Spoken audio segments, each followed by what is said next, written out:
Good afternoon. This is Point of View with Shirley Polk. It's a wonderful, wonderful day, and I am so thankful to God for everything that He's doing, everything that He's done, everything He's going to do, because He has been so good to each of us. And this, I thank Him. I thank Him for everything that He's done and He's doing, because He is my all in all. He's my everything, and I trust Him. I trust Him with everything because my life is under His control anyway. And for that, I am so, so thankful. God is worthy to be praised. This is Point of View with Shirley Polk right here in Dallas, Texas today. And we are live. We are live. And today we are talking about frenemies. Is it a friend or frenemy? Is that person your friend or is the person your frenemy? And we're going to Psychology Today and we're going to talk about it. And this is an article by Glenn. It's either G her or Geher. Geher, PhD. All right, he has a PhD behind his name. So, what is a frenemy?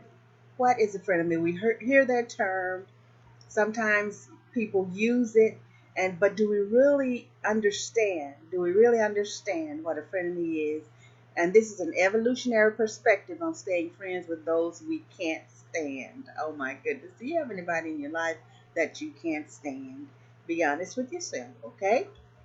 Now, let me make sure that everything is looking good. Make sure my clothes are straight and all of that. I am so happy to be back on the World Wide Web Live right here on Point of View with Shirley Polk. All right, and our family has gone through the transitioning of our baby brother Lewis, and we say baby brother. You know that's what we say, baby brother. Our youngest brother Lewis left us and transitioned into eternity on the 16th of April. And so we have dealt with that, and God is giving us strength day by day. And we thank you, each and every one of you, for your condolences, your prayers, your concerns, your calls, your texts, your messages, everything that you've done. We are so grateful to you. And my sisters and my brothers have told you thank you. And I'm telling you thank you again. I also have, but I want to do it again because it means so much to me for people to be so nice, kind, and considerate. And I do not take that for granted. You can call me at 214-403-7563. 214-403-7563. And we're getting into what is a frenemy. See, in a recent project from his Dr. Geher, okay, Glenn is his first name. In a recent project from my research team, the New Pulse Evolutionary Psychology Lab, some of the amazing students and I conducted a study that examines how a person reacts to being slighted, offended, insulted by a friend. And I think we've all, at one time or another, have gone through one of these, if not two, three, or four, with the person that we called our friend. And that's why today I am very careful of who I call friend and label as my friend, okay? Because a friend is a very important person in your life, a very significant person in your life, and they come. What there's a saying we say, let me see, few and far in between. Okay, so we're talking about what is a frenemy. So, from an evolutionary perspective, being insulted by a friend puts one in a pickle because cutting off a friend might be too evolutionarily costly. So, after all, under ancestral conditions, our social worlds were relatively small, being capped at only about 150. And so he said, see Dunbar, 1992. So we know that's a reference, okay? Now, cutting someone out of your life in such conditions would be risky because that person would likely be around in close proximity with many shared social connections for the rest of your life. So, given this fact of our evolved social ecologies, we predicted that an intensive insult would lead to all kinds of negative psychological outcomes, but it would not necessarily lead to someone cutting the insulting party off as a friend. Now, how about that study? So, this is very interesting, okay? So, for an example, or take this as an example, your friend Victor calls you such a joke. Have you ever heard people say things like that? I am a person, I don't joke around with people. That I do not do. I stopped doing that decades ago. Joking around and foolishly playing around with people. I just don't do that. And I don't appreciate people doing it with me either. Okay, I'm just that kind of person. And saying things like this, you're such a joke, or oh, you're so silly, oh, you're crazy. I just don't go for that. I really don't go for that because I'm a more literal person, okay? And then I think about things later on. All right, so let me go on. So your friend Victor, we could say Victoria, Vicky, whoever one of your friends is, calls you such a joke. Now, here's one of the scenarios that we presented to participants in this study. So, this is a study that he and his students did. So, your friend Victor and you were talking at a party that you were hosting. Now, the doorbell rang and you excused yourself briefly. Now, just as you came back in the room, you overheard Victor say that you were such a joke and that he just came for the food. My, my, my. You then catch Victor's eye right at that moment. Have you ever experienced anything like that? I have, okay? Now, I'm not saying you're a joke, but you know what I'm saying, okay? So Victor then says to you, I'm sorry, I didn't mean it. It was out of line. Okay, now here I go. This is point of view with Shirley Post. If you didn't mean it, why did you say it? All right, now, so there you have it. On one hand, Victor insulted you in a big way and in a personal way, publicly. You are such a joke. Wow. My. So, on the other hand, he did apologize. So, the main question in this research essentially pertained to how people would respond to Victor. So we asked participants to rate the following items on a 1 to 7 scale. This is a research they did, a study that he and his students did, with 1 meaning not at all and 7 being very much. So the result revealed pretty large and significant effects. So in short, participants were not happy with Victor. More specifically, they reported feeling betrayed by Victor, being angry at Victor, wanting to plot revenge against Victor, not wanting to forgive Victor. Okay? And so, me being where I am, and I would have to forgive. If Victor, Victoria, Vicky, whoever apologized, I would have to forgive. I would have to forgive. And I would have to rebuke it, thoughts from my mind and cast them out in the name of Jesus of wanting to get revenge. I would have to do that, okay? So I'd have to forgive, but I would never really feel close to Victor, Vicky, whoever again, because it was just not right. It was wrong. All right?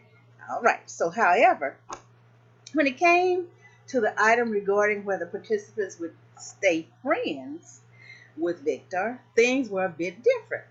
So, being willing to stay friends with Victor was moderated by whether Victor apologized. So, in short, in conditions where Victor, in short, in conditions where Victor apologized, people generally reported that they would stay friends with Victor.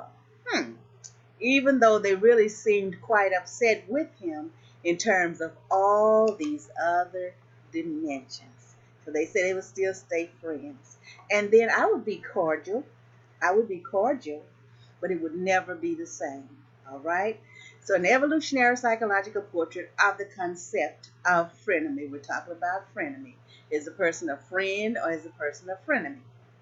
Now, given how costly it would have been to totally cut someone out of one's life under ancestral conditions, defining someone as no longer my friend would have been very risky for our pre agrarian ancestors. So this would have been much riskier than expressing anger or feelings of betrayal, largely because it could lead you to be cut off by that person and everyone else who is connected with that person. So saying that you were no longer friends with someone sort of crosses a line. Okay? And this may be why.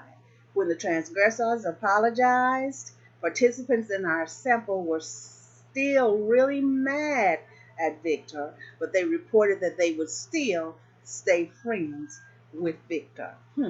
Different crowd, okay?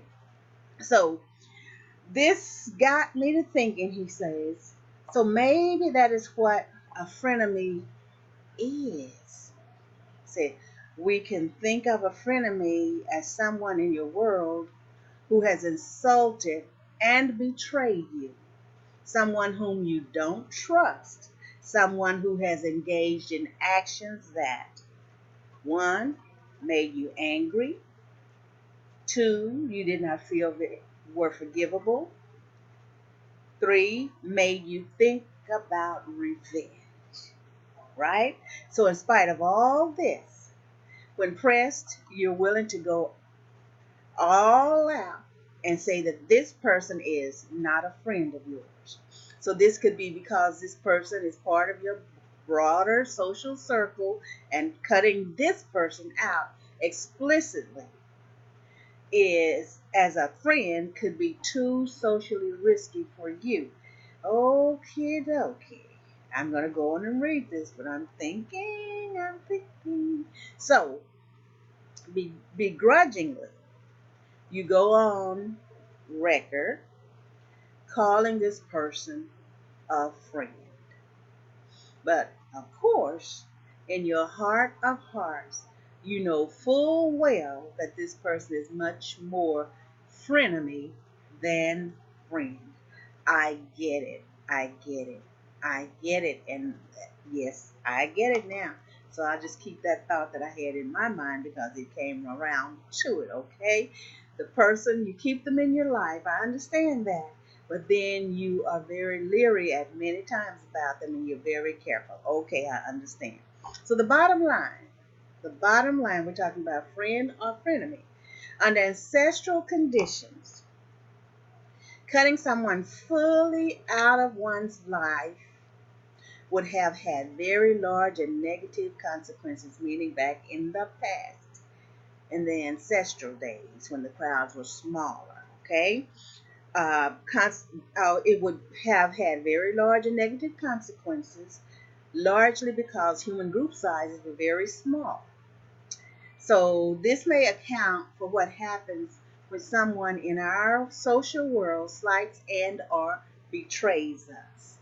So what our research, this is the doctor, the PhD, Dr. Geher, is saying. He said, what our research found is that in such a situation, people get mad at the insulter and even say that they would not want to forgive that person. But they seem hesitant to say that they are no longer friends with that person. Cutting someone off as a friend may simply be too risky in a highly social species like ours. So instead, it seems that we tend to relegate such a traitor in our social world to the category of frenemy, seeing him or her as an enemy, but publicly maintaining bonds of friendship with that person, often quite begrudgingly. Oh my goodness. Oh, I see some things. Some things are very clear now. All right, talking about frenemy. Now let's go to the other section here. That friend or frenemy, and we gave the, according to this doctor, we gave um, a definition of what he calls frenemy. Now, we will go back to handling your foes, handling your foes, and this is in the same section of this, talking about the frenemy. So if it's not your friend, it's your foe. Okay, behind frenemy lines. All right, behind frenemy lines. I like this. So in 2006, he's talking again. He said, I moved back to Los Angeles as an adult. He said, I had not intended to return to my hometown unless it was to visit, but life made other plans. So those plans included a $100 bet I lost wagering that moving in with my significant other would last at least 6 months. My. In the memo section of the check I sent to the winner of said bet, I wrote, live and learn, and put an exclamation point behind it, okay? A near death experience at 3 a.m., uncontrollably shaking in septic shock, after which I spent 4 days in a New York hospital, and on the plus side, an attractive job offer at the company near LAX, okay? So it seemed like the right move to head home and regroup. So he's explained why he moved back to Los Angeles, okay? So, newly single, healthy, and back in LA, he tells us, he said, I made a conscious effort to make new friends. So, up to that point, he says, I kept my circle of friends small and close. And of those few dear souls, many were not in LA anymore. So he said, I joined the running team, accepted all invites out to lunch or happy hour from my new co-workers, and asked my good friends if they knew people in LA I might enjoy meeting. So he's really getting back into it again. He said, this period in my life is the only time he recalls doing things with the main purpose of meeting new friends instead of allowing them to be the natural result of shared places. So, or hobbies and circumstances. So during that year, he was actively in search of friends. He accumulated some accidental romances and ultimately a friend, a significant other, one very dear friend. He said, I can't imagine my life without. Some folks I think of fondly, but we don't keep in touch, and lots of fun memories. And one more item, my first experience with a toxic friend. Wow. So we're talking about a toxic friend here, okay? Now, I'd assumed bad friendships would be like the infection that landed me in an ambulance to the ER, conspicuously painful, debilitating. He said, this was not the case with, as I'll call her, Frenemy, number one, okay? She was dynamic, charming, and funny. She introduced me to great restaurants and knew the best spots to stay out, dancing late into the night. She occasionally stopped by my office to say hello and tracked every event, concert, and festival going on each weekend from Santa Barbara to Orange County. So for a while, she was easily the person I most looked forward to seeing. A good time was guaranteed. Fast forward a year, and I started to see her very differently. We're talking about, is this person your friend or your frenemy, and how to deal with your foes, okay? So, he's still telling his story, okay? Dr. Geher or Geher. It's Geher, all right? And we're in psychology today. So when she would suggest a cool new restaurant, it would turn out that she couldn't cover her share of the bill for one reason or another. And since my job was going so well, maybe I wouldn't mind paying until she could pay me back. But it was never a good time for that. The spontaneous business's work became less about seeing me and more about waiting for traffic to die down before she made the rest of her drive home. The coffee dates she'd enthusiastically make, she would cancel at the last minute over and over again. Now, it's getting a little different now, isn't it? Okay? He said, I still enjoyed her company, however, and as disappointed or taken advantage of as I often feel, I found lots of easy ways to justify and even defend her actions because she was my friend. So one weekday night, however, when she'd asked to crash at my house on her way to or from a music festival or event or something I've long forgotten, she went radio silent. She didn't return my calls or texts to confirm if she was or wasn't staying over, and my friend and I didn't know what to do. We both had to go to work in the morning, and it was getting late.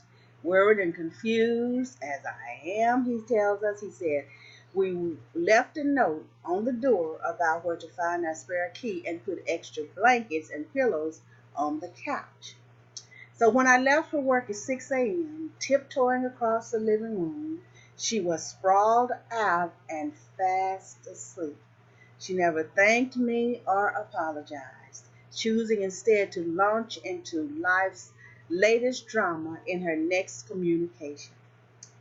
He didn't make any, he said, I didn't make any grand gesture of unfriendship or rebuke her, but this was the last time I saw her.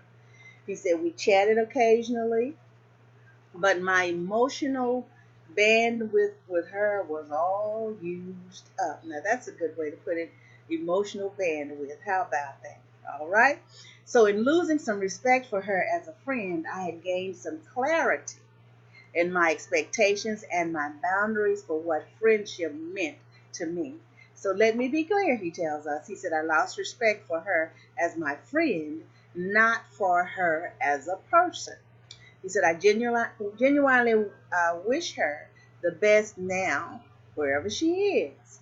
And I just hope she treats her friends with a bit more consideration.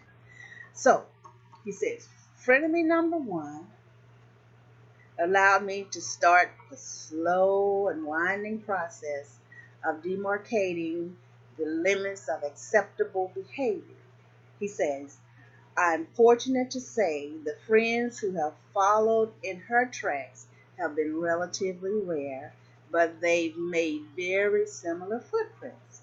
So each one has led me to draw, redraw, and further define when a friend crosses the line from honest mistake to disrespectful and malevolent behavior. So even the best people that he knows, he tells us, and loves, have hurt my feelings accidentally or made a bad move. He said, I certainly know I am. And see, that's it.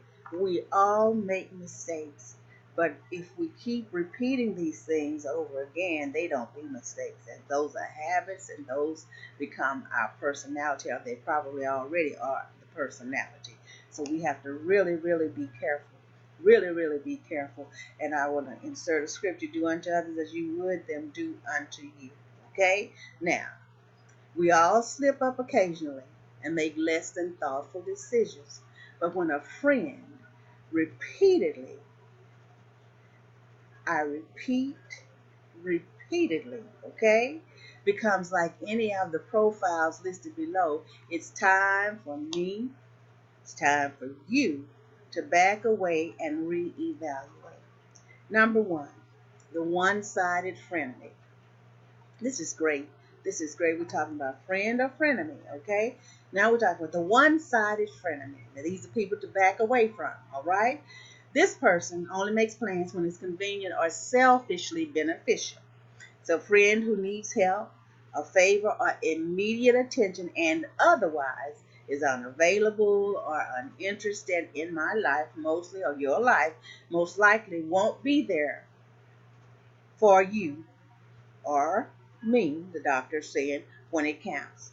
So if the person is still to be around, He said he makes sure to only make plans when he's not overextending himself. So he said, I've noticed that one sided friendships are often situational. So when the circumstances or the need for which they were forged goes away, the relationship with the frenemy will naturally fizzle out if he's being honest with himself, or if you're being honest with yourself, or if I'm being honest with myself. Okay? So that number one is the one-sided frenemy. When people want you and your company only when it's beneficial to them.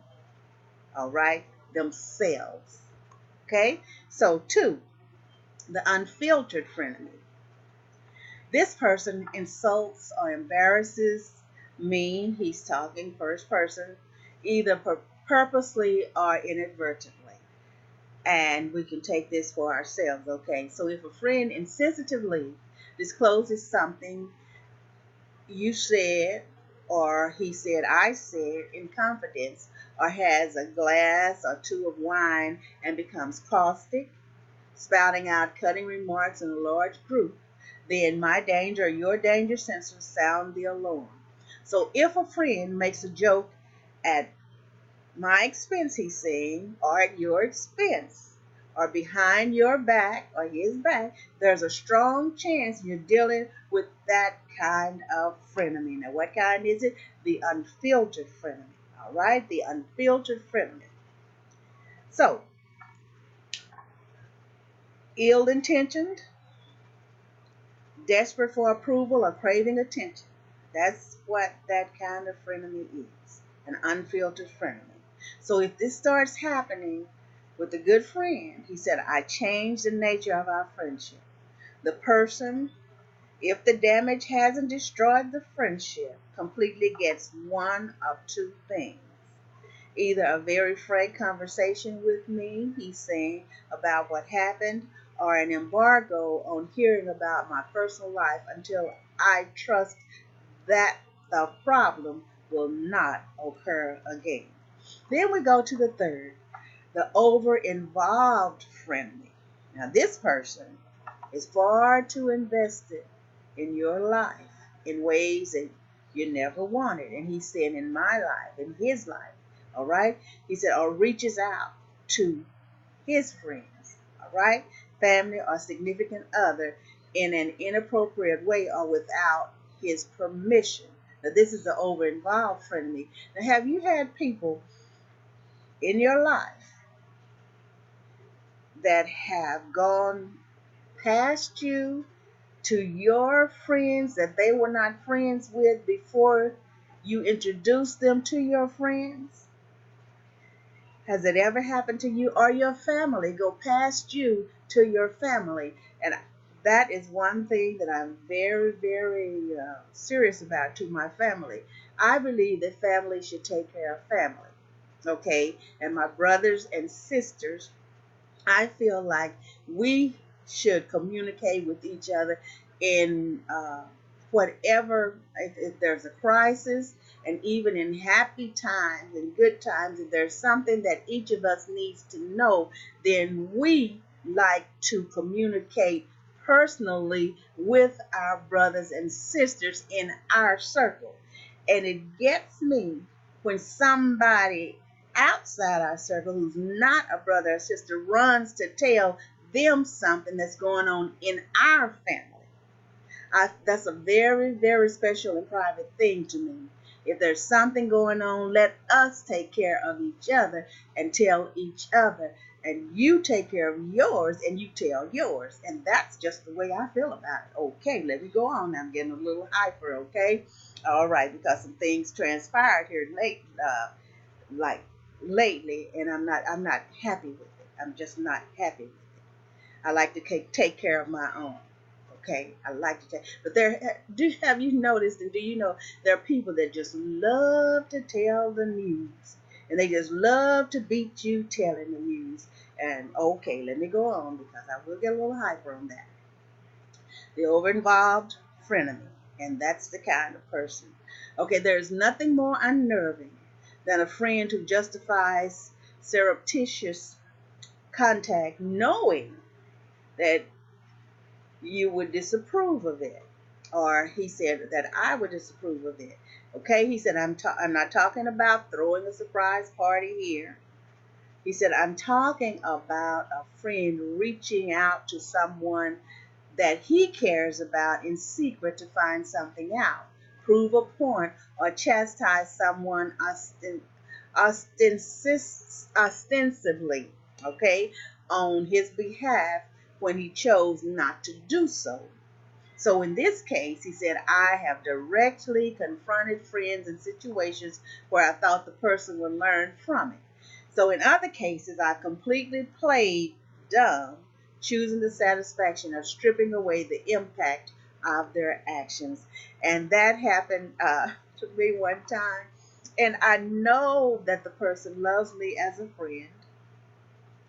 And but I felt like he'd overstepped his boundaries at one time. He doesn't like anybody mistreating me, and so if it seems like somebody's mistreating me, not doing right, then he would step in. And one time I told him, "Oh, I really didn't want you to do that. I'll take care of it." But he stepped in, man, oh man, and he let it be known, I do not like this. Don't you do it. I know where you live and the whole deal, okay? So I know about this, okay? Now, but I love him. I love him just the same. He's gone on to he transitioned. I think it's been about 2 years now. About 2 years now, and I appreciate him because he was a true friend, and I still consider him a friend today, even though he's transitioned. Okay, and that was Elder Terrence Mackey Sr. Elder Mackey would get somebody. All right, verbally, and he'd be praying at the same time. All right. 4, the competitive work frenemy.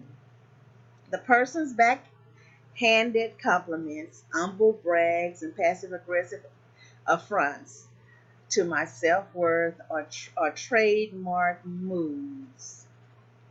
Typically, I found this hybrid strain of friend and foe develops in high stakes professional or group settings where people are looking to get ahead or climb the social ladder. So, having any challenging friendship tied to my career requires a certain level of tact, but in this specific case,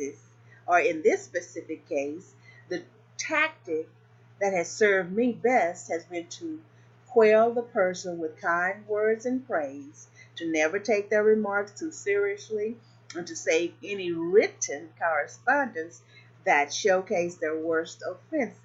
That way, said, I have something objective to show HR if the situation turns ugly. My kind of thinker. I like him. I like him.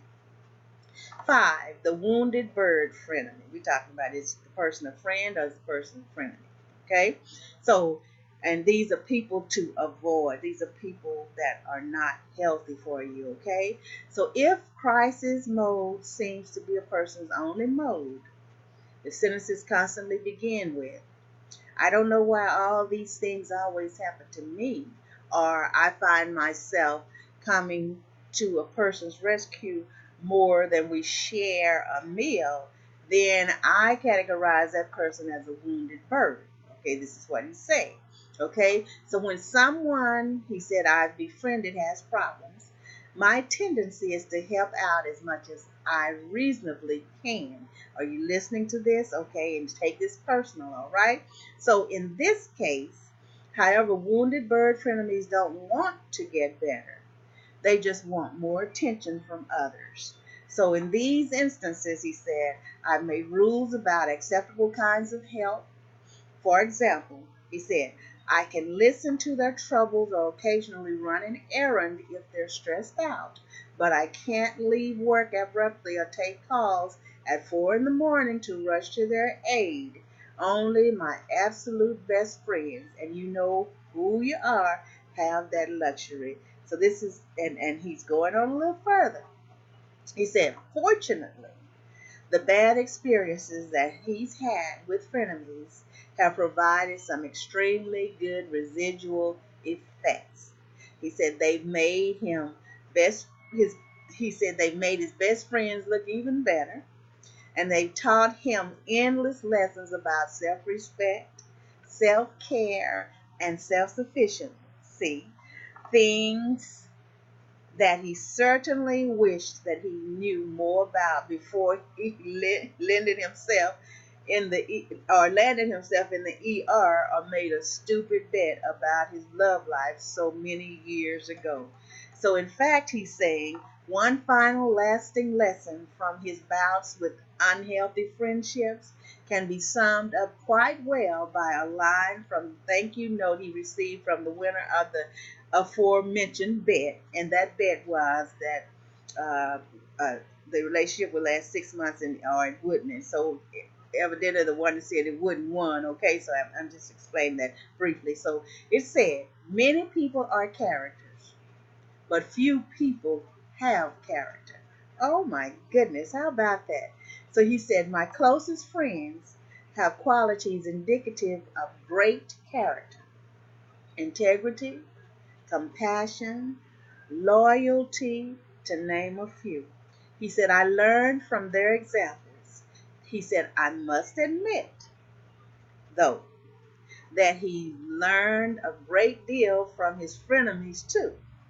He said, they've given me natural opportunities to rise above hurt feelings, vindictiveness, and anger in order to strengthen his own character. How about that? That is so, so good. Now, you know what? I have been casting here for 38 minutes, and I have one more because this is so good, and I'm going to see if I'm going to go back to that. I had another section in here about the frenemy, online friends no more. And do you have a toxic friend? I'll go there. Do you have a toxic friend? Do you have a toxic friend? Toxic friends are just a product of a toxic environment. Ooh, this is very interesting. We're talking about friend or frenemy, okay? So, before you first step outside your yard as a child to make friends with other children on the block, early attachment experiences with your parents or other primary caregivers may have already set up strong expectations or fears about social relationships. So, even as young infants, we pick up cues about trust and dependability from the infant caregiver relationship. So, early attachment experiences generally predict the pattern of attachment that are experienced in childhood, adolescence, and adulthood. And you can find this in Snyder, Shapiro, and Treleaven, 2012. Now, foundational attachment theory suggests that there are four basic attachment styles: secure, anxious resistant, anxious avoidant, and disorganized. Okay, so you can find that with Ainsworth, Blihar, Waters, and Wald in 1978. Okay, so if you observe even young children, you can see how these patterns shape their early attempts at pro-social behaviors. The ways that children handle themselves in social settings with peers or with authority figures illustrates the strength and the flavor of the relationships between the child and their caregiver. And that is so important. And I know I'm speaking a little slower than usual, but this is very important. We're talking about friend or frenemy. We've described what a frenemy is. We've seen some situations and some of the people and the personalities to stay away from. Okay, so is this frenemy? Is this a product of the environment or is it the person? Okay, secure attachment. Secure attachment logically is the most robust and healthy form. So this reflects the development of secure attachments to caregivers over time as the child learns that their basic needs will be met by the adults in their world. So these children grow up believing that the world is a good place and that people who care about you will support and care for you. That's the way we were brought up, okay? So now we go to the next, anxious resistant attachment. So the anxious resistant attachment bond is often called ambivalent attachment and may spring from the presence of a caregiver who is overly unavailable. Young children need the love and support of their caregivers, but these caregivers are not adequately present in the relationship, though. So that is an anxious resistant attachment. Okay? Now, anxious avoidant attachment. Anxious avoidant attachment describes a relationship between a child and a caregiver who may have introduced abuse or neglect into the relationship. The need for attachment is present, but the futility of seeking engagement keeps the child from initiating it. My, that's an anxious avoidant attachment. Now we go to the disorganized attachment. Lastly, disorganized attachment manifests as seeming confusion in terms of response to the presence, departure, or absence of the child's caregiver. So this may arise from a child's inconsistent experiences with their caregiver, which leads to a confused, disorganized response to the parent, whether the parent is absent or present. So, how early relationships shape adult behavior? This we're going to talk about how early relationships shape adult behavior. We're still in the frenemy part, okay? So, is it your environment? Is it your environment? All right.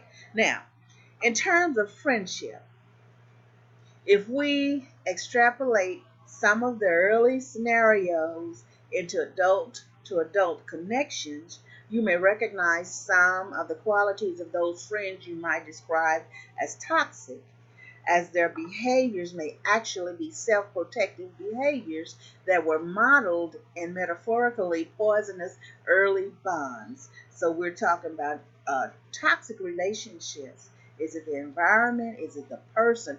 What is it? Okay, so this is saying that the friends that you might describe as toxic, as their behaviors may actually be self protective behaviors that were modeled in metaphorically poisonous early bonds. And we can tell now, even we're adults, and as we study psychology and uh, psychiatry and all of that, then we begin to understand what might be happening in people's minds. And when you know that and you study more, you study the person and you do the reading and all of that, then you understand many of the actions of people. You really do. So, for instance, an ambivalent child may grow into an ambivalent young adult who desperately longs for warmth and social connections.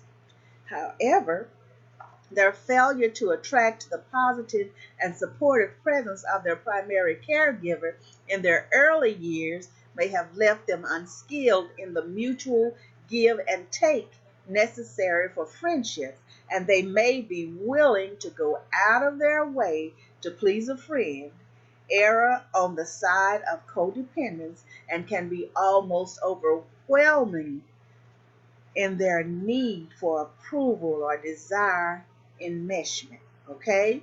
So they may also be the friend who encourages your less than best behaviors, for example, addictions, promiscuity, and so on, so that they can be the one you depend on the or the one who enables you. And you can find that in Ogden, Minton, and Payne, 2006. Now we talk about the avoidant child. The avoidant child. That was the ambivalent child, okay? The avoidant child may grow up into the friend who stays on the periphery of your social friend scape. Having been wounded deeply through personal relationships early in life, they may be hesitant to seek out close relationships as an adult. The expression, once burned, twice shy, is an apt description of the friendship avoidant adult. Although they may long deeply to be a part of the group, have a close and intimate best friend, and be present and available for others, they may have no idea how to achieve these goals.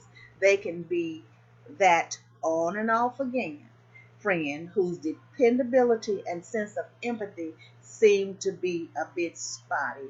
There is a reason, there's always a cause for the actions of people and also the reactions of people. There's always a cause.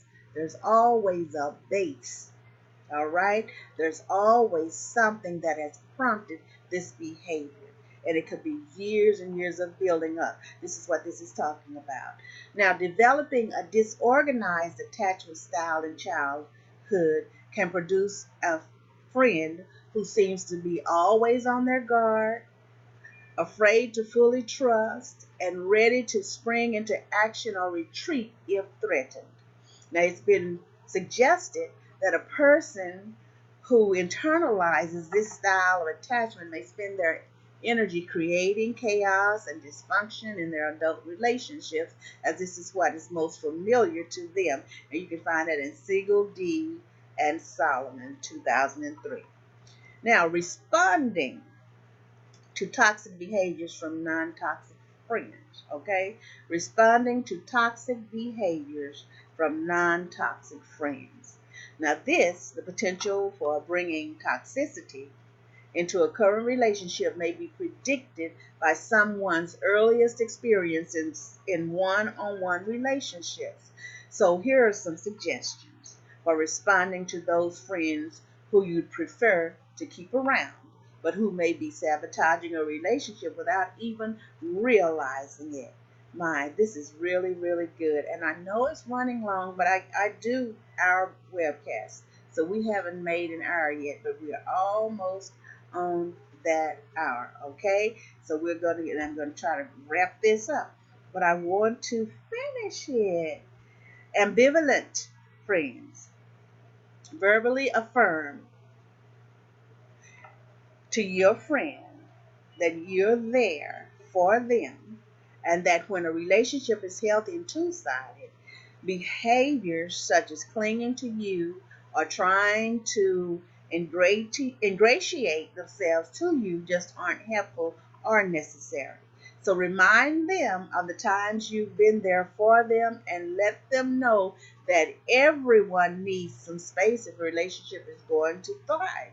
So letting them know that you don't need someone to rescue you may also be helpful if you try to create situations where you need rescue. All right. Avoidant friends. It may be hard to have difficult conversations with this type of friend. Okay? Now, fearful of being let down or let go, this friend may have a fully tough time receiving and learning from honest and constructive feedback.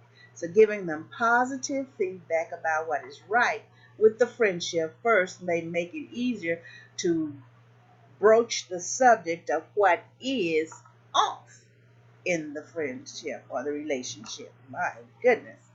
Disorganized friends. Now, this can be the most challenging, according to Dr. Geher, okay? This can be the most challenging friendship to maintain. Unskilled in unhealthy relationships, this friend relies on a variety of engagement behaviors that range from disappearing from your friendscape when you need them to create crisis after crisis to keep you running to their rescue. Now, letting this friend know that you're worn out by their unpredictability may result in anything from a vanishing act to a new drama that has you cast as the hero. So, If it's a friend you feel honor bound to keep, lower your expectations and enjoy it when the relationship feels like a normal friendship. My goodness. My goodness. And so here are some questions. How strong is your social support network? Do your friends and family help keep you emotionally healthy? If you would like to take part in a new research study designed to explore the relationship between social support and overall well being, you can follow a link on here. And this is psychologytoday.com. Psychologytoday.com. It's a wonderful day, and I'm thanking God for this day because He is good, His mercy is everlasting, and His truth endures to all generations. This is Point of View with Shirley Polk. 214-403-7563. The Point of View 1 at yahoo.com. Enjoy the remainder of your day.